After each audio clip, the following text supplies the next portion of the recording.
મિત્રો અત્યારે અહીંયા આપણે આવ્યા છે સુંદર ગામની અંદર કે જ્યાં ઓર્ગેનિક ખેતી તરફ ધીરે ધીરે ખેડૂતો વળી રહ્યા છે અને જેમાં એક સારો એક પ્રયોગ અત્યારે આ ખેડૂત અહીંયા કરી રહ્યા છે. તો આપણે અહીંયા એમને રૂબરૂ વિઝિટ કરીને પૂછીએ છીએ.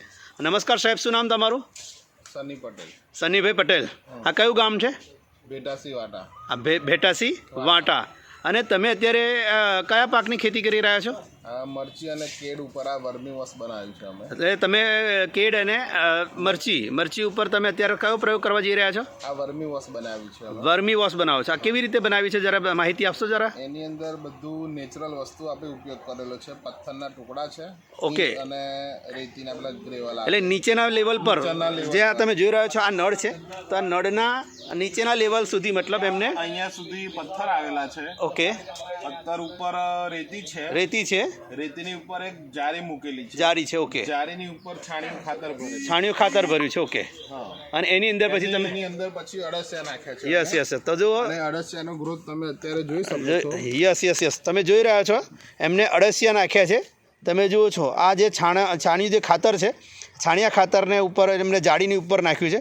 નીચે 3 લેયર એમને અલગ અલગ પ્રકારના પથ્થર જે નદીમાંથી આવતા જે ગોળ પથ્થર છે એ છે, એની ઉપર છે રેતી છે, અને રેતીની ઉપર એમને જાળી મૂકી છે, અને જાળીની ઉપર અત્યારે આ છાણિયું ખાતર નાખ્યું છે. તમે જોઈ રહ્યા છો આ અળસિયા છે, અને આ અળસિયાથી એમને અત્યારે આ ખાતર બનાવ્યું છે. એટલે ઉપર આ ખાતર પણ તૈયાર થશે, અને સાથે સાથે ઉપરથી આ જે પાણી જે છે એ જેમ ટીપું ડ્રીપ દ્વારા જ આની ઉપર જઈ રહ્યું છે. એટલે આ જેમ પાણી ઉપરથી નીચે આ વોશની અંદર કમ્પોસ્ટ ખાતરમાં જાય છે, અને એમાંથી પછી ફિલ્ટર થઈને આ થોડો નળ ખોલી દો જરા, તે જુઓ તો આ રીતે આ વર્મી વોશ તૈયાર થાય છે. તમે જોઈ રહ્યા છો આ છે વર્મી વોશ. આ એક ઓરિજિનલ આપણે ઘરે બનાવી શકીએ એવું આ ફર્ટિલાઇઝર છે.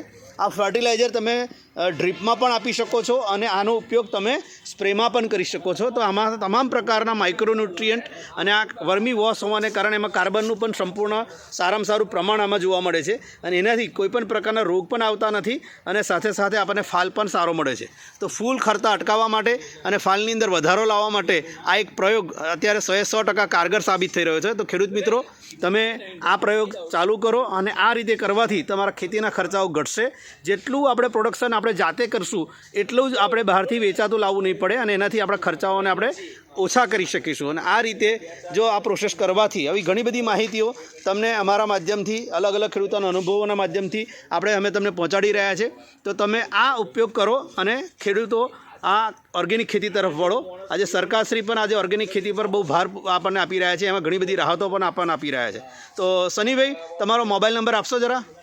9998 15 2371. Okay. Thank you very much.